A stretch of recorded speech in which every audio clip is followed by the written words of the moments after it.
Loli ternyata diam-diam minta maaf ke sang ibu Nikita Mirzani. Hubungan Nikita Mirzani dengan anak sulungnya, Loli hingga saat ini memang renggang. Hal tersebut bermula saat Loli membela Antonio Dedola daripada Nikita Mirzani. Imbasnya, Loli pun sudah tak lagi dianggap sebagai anak. Menanggapi hal tersebut, pacar Fadel Bajideh ini mengaku sebenarnya sudah berusaha memperbaiki hubungannya dengan sang ibunda.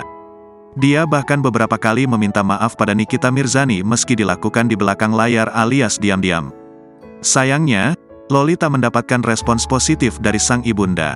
Dia menyebut Nikita Mirzani sudah tak mau berurusan lagi dengannya. Soal pencoretan namanya dari kartu keluarga, Loli bersikap santai. Dia tak keberatan dengan keputusan ibunya yang tak mau lagi menganggapnya sebagai anak. Meski begitu, Loli berharap pencoretan namanya itu bisa membuat Nikita Mirzani bahagia. Walaupun tak lagi dianggap anak, pemilik nama lengkap Laura Meizani Naseru Asri ini tetap menyayangi Nikita.